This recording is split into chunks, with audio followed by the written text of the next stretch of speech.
everybody, welcome to Caketastic Cakes. If you're like me and you've got kids home this week between Christmas and New Year's, then you might want something to do with them, and why not take some of that Lucky Charms cereal and turn them into cookies?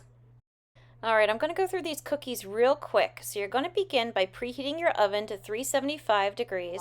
You're going to start with 2 sticks of unsalted butter brought to room temperature, nice and softened.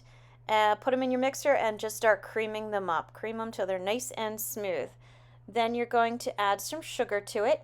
You're going to add 1 1/4 cup of white sugar. So there was my 1 cup.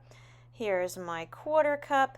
Mixing it right into the butter and let it go. Let it get nice and creamy once again. Once it's all creamy, you're going to add just 1 egg, again at room temperature. Check to make sure no shells and mix it up.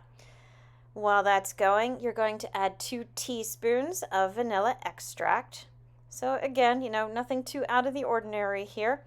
And just cream it. That's it. Let it go. Let it get nice and creamy. Now you're going to take your Lucky Charms cereal, pour a whole bunch of it out, and you're going to start separating it out. And you want to separate it out until you have about 2 cups worth of the marshmallows, and the boring part of the cereal you don't need that much of. You're going to end up grinding it up and using about a 1/2 cup to add to the batter, but the marshmallows are the goal. So dig around, ruin your kids' cereal, dig all the marshmallows out until you have 2 cups of it. Now, like I said before, with that plain cereal, you're going to put it in your food processor, blender, whatever you got, or if you want, put it in just a plastic bag and smash it with your rolling pin. Whatever you want to do, just make sure it's nice and fine.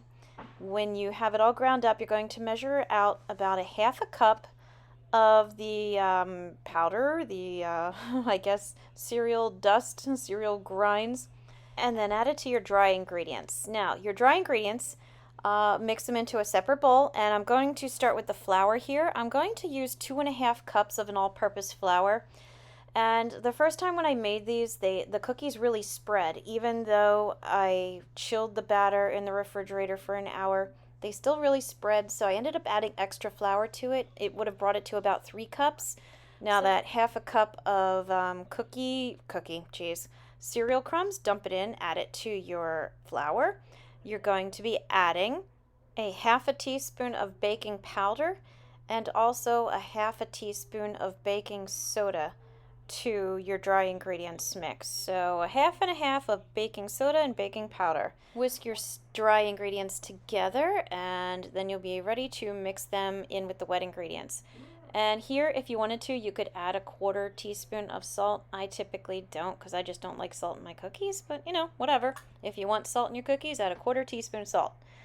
Okay, now I've got my sugar butter going, and I'm just gently working in, little at a time, my flour mixture into my butter again.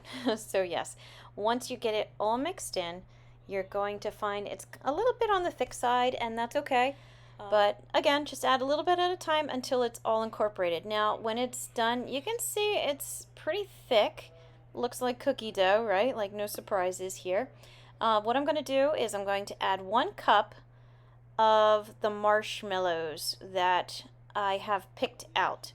So I picked out about 2 cups worth. I add about 1 cup worth. I added some there. I ended up pouring a little bit more in. And you want to try to fold them in as best you can. This batter, like I said, really thick, a little hard to maneuver those marshmallows in. Some of them are going to get damaged, but yeah, you'll get them in there. Now, once you're done mixing in about a cup's worth of the marshmallows, going to plop your batter down on some plastic wrap, seal it up nice and tight there, and then pop it in the refrigerator for at least a 1/2 hour to let the batter chill and kind of set up. Now, again, my cookies ended up spreading. I do a couple test ones with new recipes, so I added a little more flour, and then they were good. Now, to make your cookies, just roll out a small little ball, about 2 tablespoons worth, I'd say. Press a couple of those extra marshmallows into the cookies before you bake them, and bake them for about 10 minutes at 375 degrees Fahrenheit. And when you first pull them out of the oven, you could stick a few more marshmallows in. Mine fell out, but give it a shot. It makes it look a little prettier too. So let them cool on the pan, let them cool on the rack for a little bit, and there you go. You got some Lucky Charm cookies. Kids love them. They're quick and easy. No big deal, right? Gives you something to do during this winter break. So I hope you found this video helpful. Please like and subscribe because it does help me out. I've got a lot of other videos out there, so please take a look. And as always, thank you for watching Caketastic Cakes.